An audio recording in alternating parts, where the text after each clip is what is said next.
Everyone, in this video we'll discuss 30 objective questions from William Wordsworth. William Wordsworth was born on 7th of April 1770 and he died on 23rd April 1850. He was the poet laureate of England between 1843 to 1850.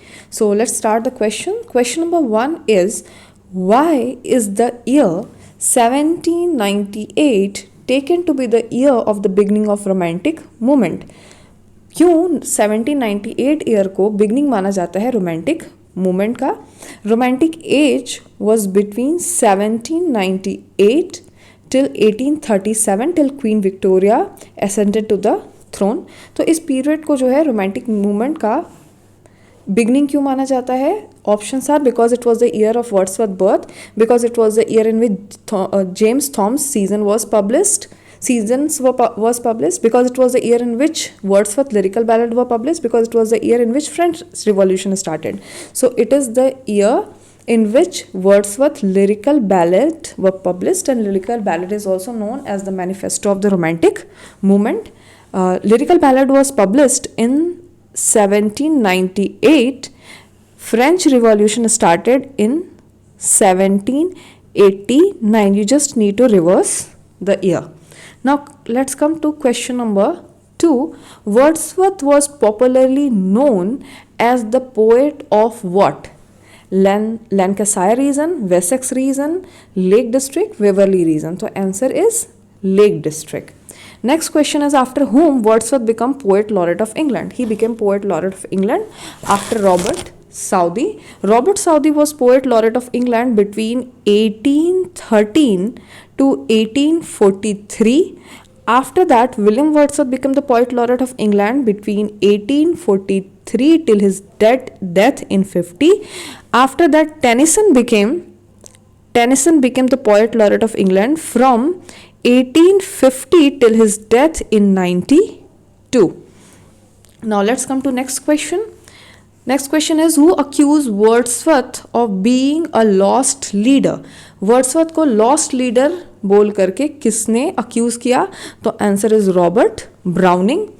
Why he was called? Next question is, why was Wordsworth accused of being lost leader? उसको lost leader क्यों बोला गया? Here two can be the answers. Because he gave up the cause of supporting the French Revolution, because he accepted the post of poet laureateship of England, because he started discouraging the younger romantic poets, because he started refuting the established poetic theories.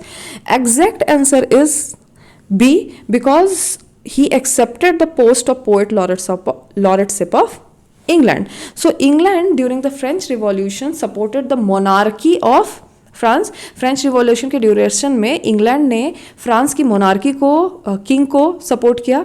तो और Wordsworth जो है वो French revolution के support में थे. तो क्योंकि बाद में उन्होंने इंग्लैंड के लॉरेटशिप को पोएट लॉरेटशिप को एक्सेप्ट कर लिया, इसका मतलब उन्होंने मोनार्की को सपोर्ट किया that was against the revolution. तो इस वजह से पोएट लॉरेटशिप उन्होंने एक्सेप्ट कर लिया, उसके कारण इनको लॉस्ट लीडर बोला है ब्राउनिंग ने अपनी पोएम में, जिसका नाम है the lost leader. That is also one of the question will read here. Next question is, just for a handful of silver he left us, just for a riband in his coat. कुछ handful of silver के लिए उन्होंने हमें छोड़ दिया, एक अपने coat में राइबंड के लिए छोड़ दिया. Browning rights these lines on Wordsworth. Browning जो है ये लाइन लिखते हैं वर्ड्सवर्थ के लिए अपने किस पोएम में? तो poem is the lost leader. तो 3-4 क्वेश्चन घुमा फिरा के हैं. लॉस्ट लीडर पोएम किसने लिखी है? ब्राउनिंग ने. किसके ऊपर? इसमें वो किसको अक्यूज करते हैं फ्रेंच रिवॉल्यूशन छोड़ देने के लिए? वर्ड्सवर्थ को. And the line is very important, just for a handful of silver he left us, just for a riband in his coat. Now let's come to the next question. Question number 7. Wordsworth's famous preface to lyrical ballad was. Famous जो preface to lyrical ballad है, we are not talking about lyrical ballad, we are talking about preface to lyrical ballad. तो ये कहाँ आया था? तो preface to lyrical ballad was published in the first edition of the lyrical ballads, that was in 1798. Preface to the second edition of lyrical ballad, that was in 1800. A separate supplement to the lyrical ballad के साथ separately submit किया गया था. A rejoinder to Coleridge Biographia Literaria जो Coleridge ने लिखा था उसके साथ. तो the exact answer is second edition के साथ प्रीफेस टू लिरिकल बैलेट आया था. फर्स्ट एडिशन में सिर्फ एक एडवर्टीजमेंट पब्लिश हुआ था. 8 number question is who was or were the authors of lyrical ballad? So Wordsworth and Coleridge both were the author of lyrical ballad, but जब lyrical ballad published हुआ तो उस पर सिर्फ Wordsworth का ही नाम था. lyrical ballad के फर्स्ट एडिशन में 19 पोएम्स जो है वो Wordsworth ने लिखी थी और 4 पोएम जो है वो Coleridge ने लिखी थी. Now let's come to next question. Wordsworth Prelude. Next question is Wordsworth Prelude is a philosophical poem, metaphysical poem, autobiographical poem or narrative poem. The answer is it is a autobiographical poem published posthumously in 1850 in 14 books.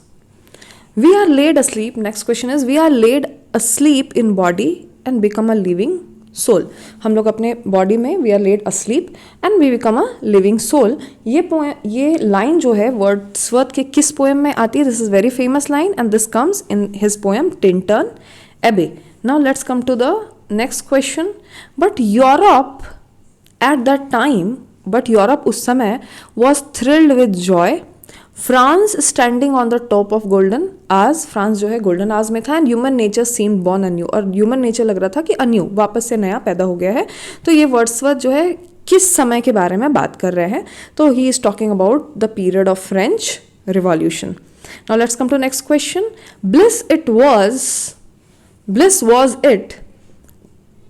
was it in that dawn to be alive?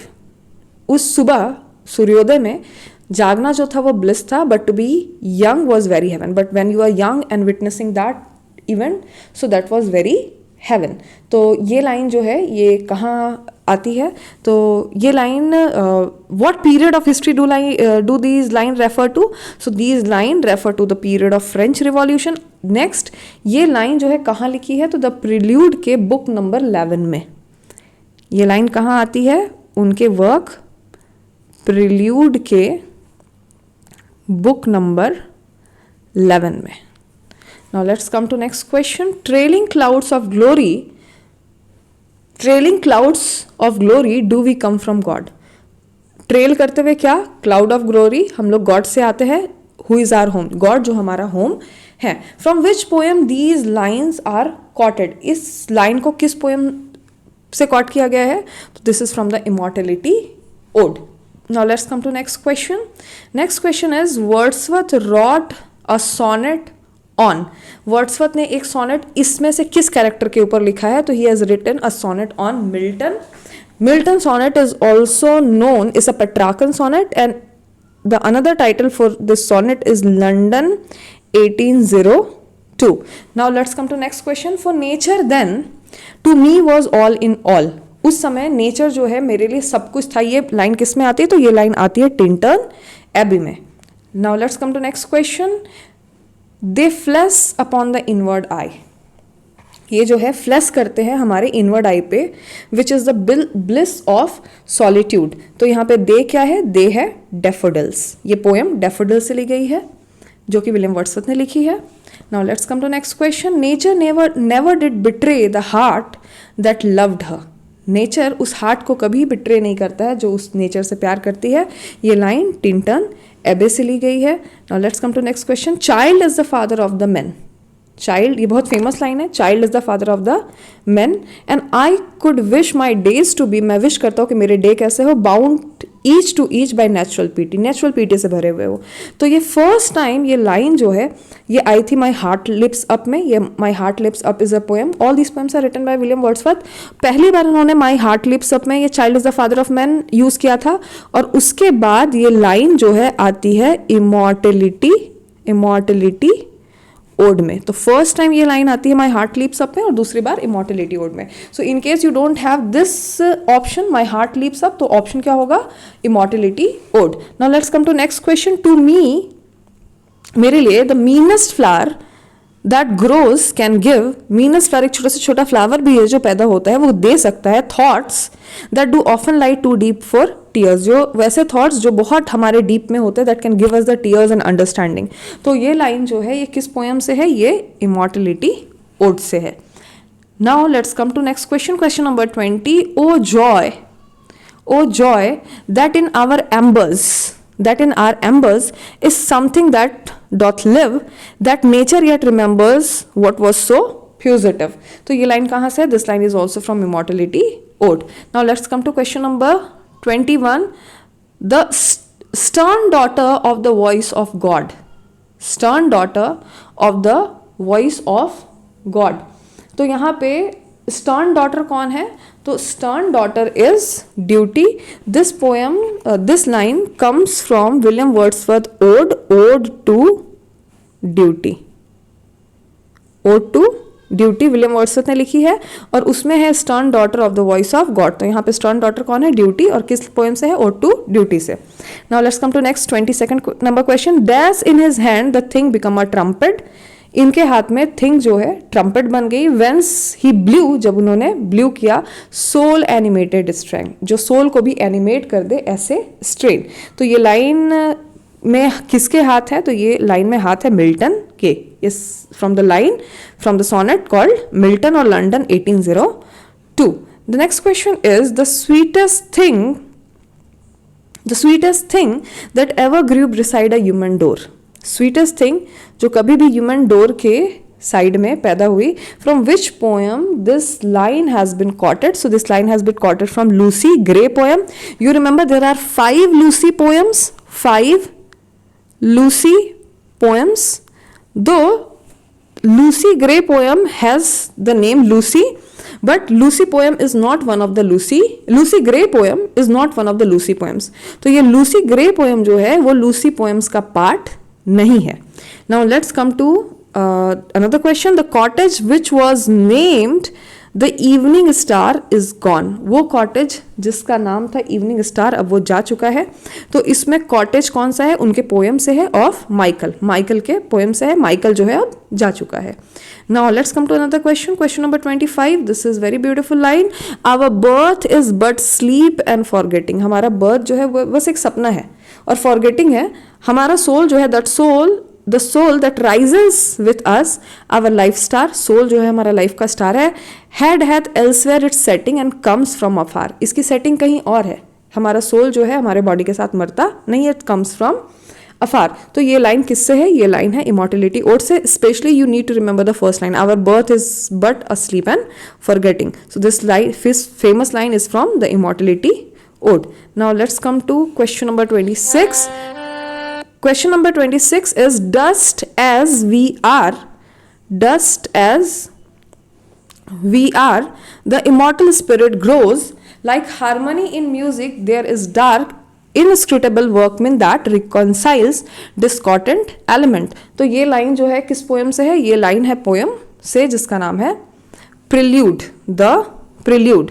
Now let's come to next question। What kind of poem is Laodamia? So Laodamia is a narrative poem। Laodamia written by William Wordsworth is a narrative poem। Me this uncharted freedom tires, I feel the weight of chance desires। ये line किससे है? ये line जो है Michael poem से है। Now let's come to next question, question number 29।